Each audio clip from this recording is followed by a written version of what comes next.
Hi. So, minsan, naisip ko lang, what if hindi naman lahat ng bagay na nangyayari sa'yo is dahil sa'yo?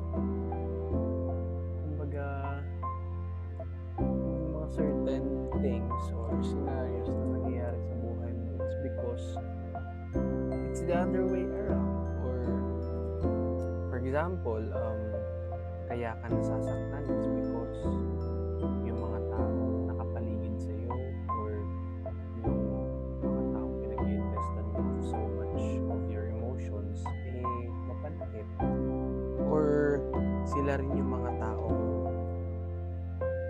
sasaktan ka naman talaga in the first place. Pwede kasing, ano yun, madali lang siyang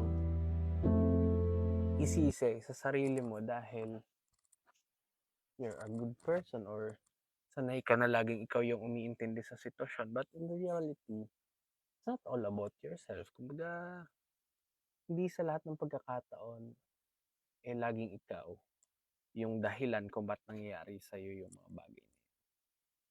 Sometimes, nakakalimutan natin na tao lang din naman tayo, and if people will take advantage of that, it's their fault, not ours.